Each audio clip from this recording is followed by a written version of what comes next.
My first memory playing video games was my dad would actually bring home games that his coworkers would give him, and a lot of them included adventure games because they thought they were educational.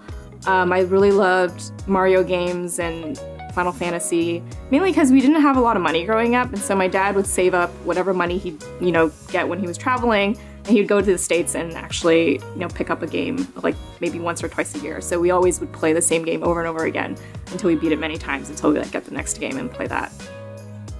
The kind of games that I play today, it really just varies on the time that I have. I really love multiplayer co-op games because they can be fairly short and allows me to spend time with my husband and my friends. Games like Fortnite, Rainbow Six Siege, like PUBG. I love Destiny. So anything that lets me, it's more of like a social thing for me to just hang out with friends and play together. Played a lot of Overwatch. Part of my job is actually understanding the industry and keeping up with trends. So I try to play as many games as possible. Like if I had all the time in the world, I would love to play more open world games and RPGs that would take like dozens and dozens of hours, but I just really don't have that time. So I'll dabble in everything for just a little bit just to get a sense of what's out there. And I just love exploring all the different types of games.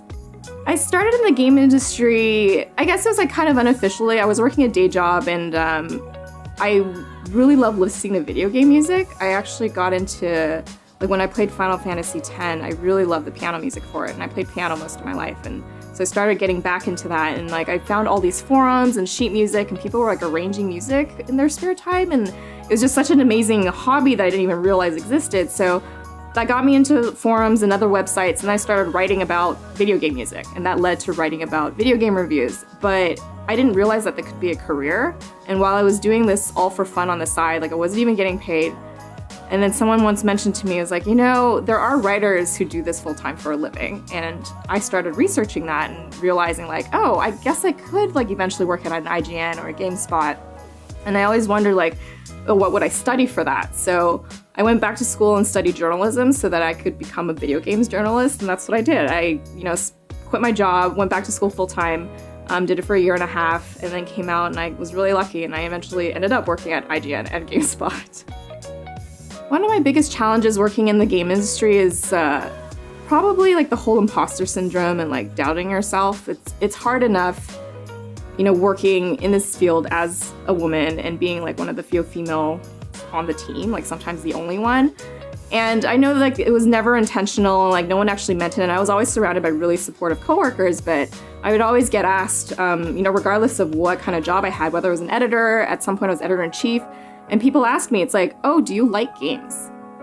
Or they would ask me if oh, do you play games? And I always think to myself, it's well, would guys get asked this? And it just gets me thinking oh, will people take me seriously? And I used to do a lot of on-camera hosting, and you get all these toxic comments, and granted, a lot of them, they just don't even make sense half the time, and they're just trolling. But the stuff that really got to me is if they would question my intelligence, or whether I knew enough about games, or whether I deserve to be here because I'm not what they consider a typical gamer.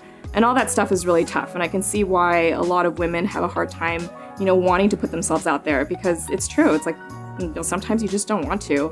And I think that's hard, and that's a hurdle that we really have to overcome. I think it's important for companies to look at their workforce and, set up programs to help, women reach leadership positions. I think I was really lucky. I always had mentors and great bosses that would, give me advice and, help guide me. And not everyone has that opportunity. So I think if companies can actually set up initiatives or, just make it open to everyone to join, I think that would really help in developing skills in people that have potential to want to lead. And it's true, not everybody wants to lead, but I think everyone has the capability to do so, and it's just giving those people that opportunity.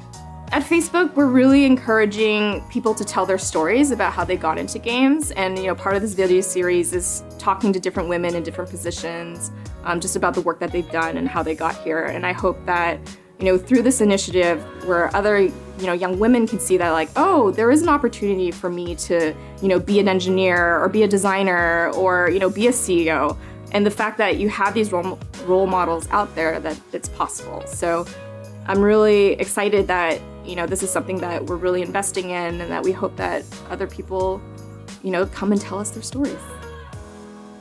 I think the one thing I would say to young women looking to join this industry is that if you're really passionate about this, don't let anyone say that you can't do it, because you can. And even if there's a voice inside you saying that you can't, you can totally do it. You just have to believe it and then just go out and do it. And you have to work really hard because it's definitely not easy, but it's certainly possible.